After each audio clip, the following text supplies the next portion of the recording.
Bismillahirrahmanirrahim. Alhamdulillahi wassalatu wassalamu ala Rasulillah wa ala alihi wa ashabihi wa man tabi'ahum bi ihsanin ila yaumiddin, amma ba'd. Assalamualaikum warahmatullahi wabarakatuh.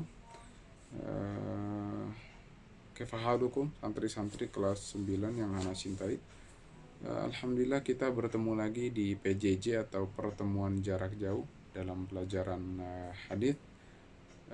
Kemarin di hari Rabu kita sudah mengambil satu hadis, yaitu hadis Ibnu Abbas, dan sekarang insya Allah untuk hari ini kita akan mengambil satu pelajaran atau satu hadis lagi, yaitu hadis yang ke-7.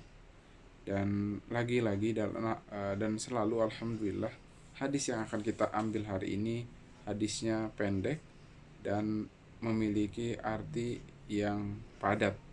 Jadi insya Allah ana akan menjelaskan setelah ana menalkinkan seperti metode sebelumnya dan seperti metode biasanya.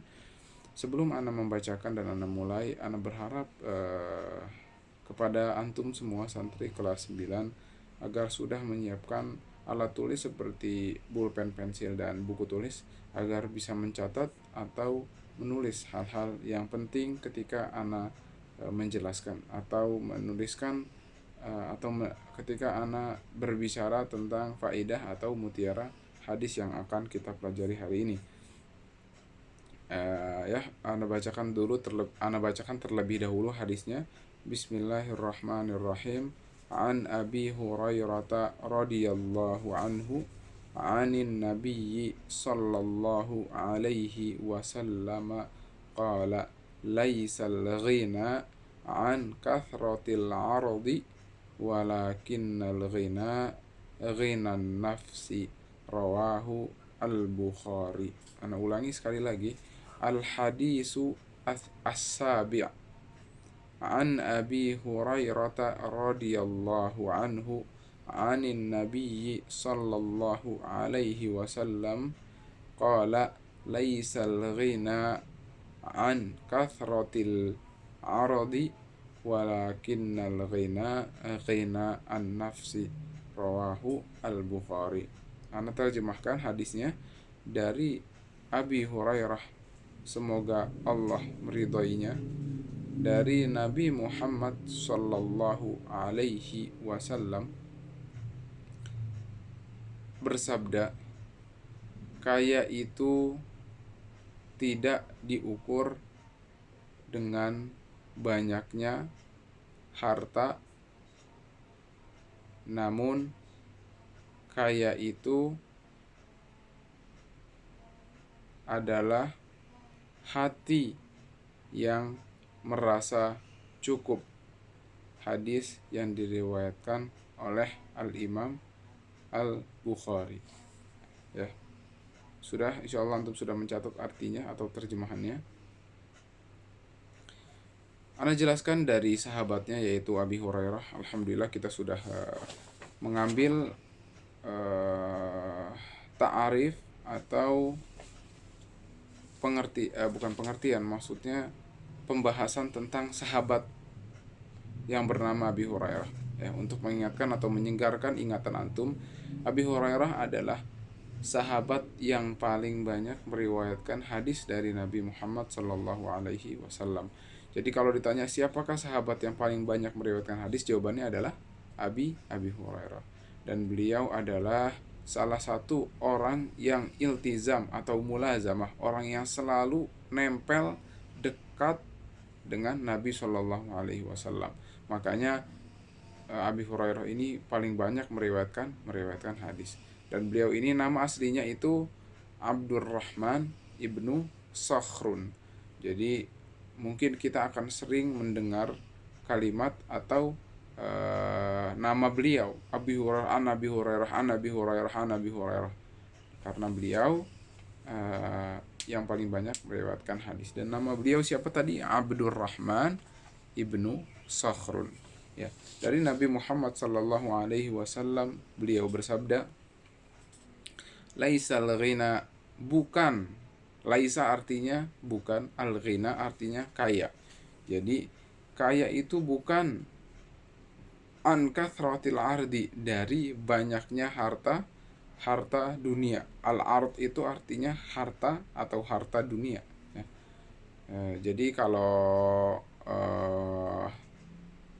apa namanya, seperti mobil, habis itu perhiasan, rumah yang besar, habis itu eh, punya pesawat, apalagi ya, pokoknya yang berkaitan dengan dunia itu disebutnya al-ardu, ya, harta dunia. Walakinnal ghina, walakinna, dan wa itu dan, lakinna bukan, atau akan tetapi, al ghina, kekayaan, ghina nafsi, kekayaan sesungguhnya adalah yang orang itu memiliki rasa pada hatinya, pada dirinya, merasa cukup. Nah, ya subhanallah. Jadi ini faedah dan mutiara yang pertama, ya. Dalam pandangan Islam, kekayaan yang sesungguhnya bukanlah kekayaan harta benda, akan tetapi kekayaan yang sesungguhnya adalah ketika hati seorang hamba merasa cukup atas nikmat yang Allah berikan kepada dirinya. Nah, jadi makanya di hadis sebelumnya kita sudah mempelajari, laukana libni adam wadiyan min malin libtigha thalathan. Jika saja seorang hamba atau keturunan Adam diberikan 2 wadi atau 2 lembah yang isinya itu harta dan benda, maka sesungguhnya dia akan minta yang ketiga. Nah, di hadis yang sebelumnya sudah jelas bahwa manusia itu kebanyakan adalah sifat aslinya tidak merasa bersyukur, bahkan tamak dan rakus. Makanya di hadis yang kita pelajari hari ini adalah yang disebutkan kaya itu bukan yang punya banyak harta, punya banyak perhiasan, punya banyak mobil, punya banyak rumah, akan tetapi yang merasa dirinya itu tercukupkan atas rizki yang Allah telah berikan, ya. Sekarang antum tulis lagi faedah yang kedua. Faedah yang kedua adalah sesungguhnya yang bisa memasukkan ke dalam surga adalah ghina an-nafs, kekayaan hati atau hati yang merasa cukup, bukan harta dunia, ya. Jadi yang memasukkan seorang hamba ke dalam surga Allah Subhanahu wa taala dengan ridhonya, dengan pahala-pahalanya, dengan rasa syukurnya, itu bukan banyaknya harta. Jadi surga Allah itu tidak bisa dibeli dengan harta. Contohnya, banyak sekarang fenomena di Indonesia, jika meninggal seseorang itu biasanya dikubur bersama perhiasannya, bersama mobilnya, bersama harta benda yang antiknya.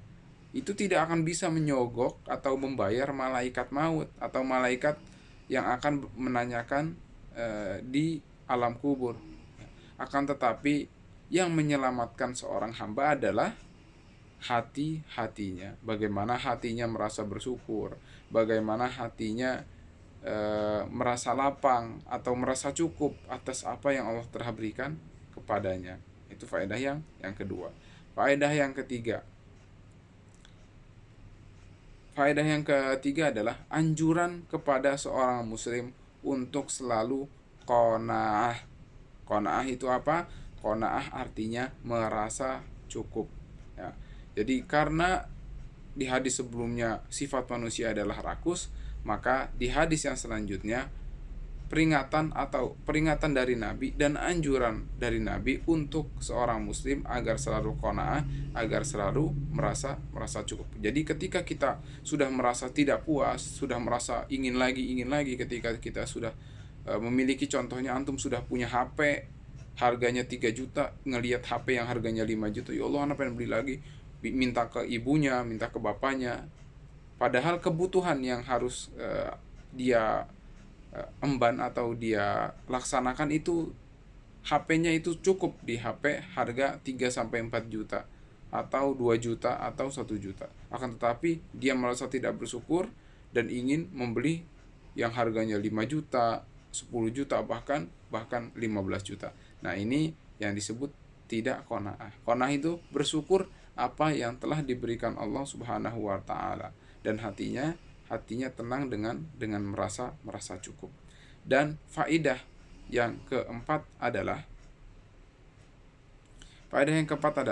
harta dunia atau perhiasan-perhiasan dunia atau harta benda dunia adalah sebuah fitnah atau sebuah cobaan. Ya.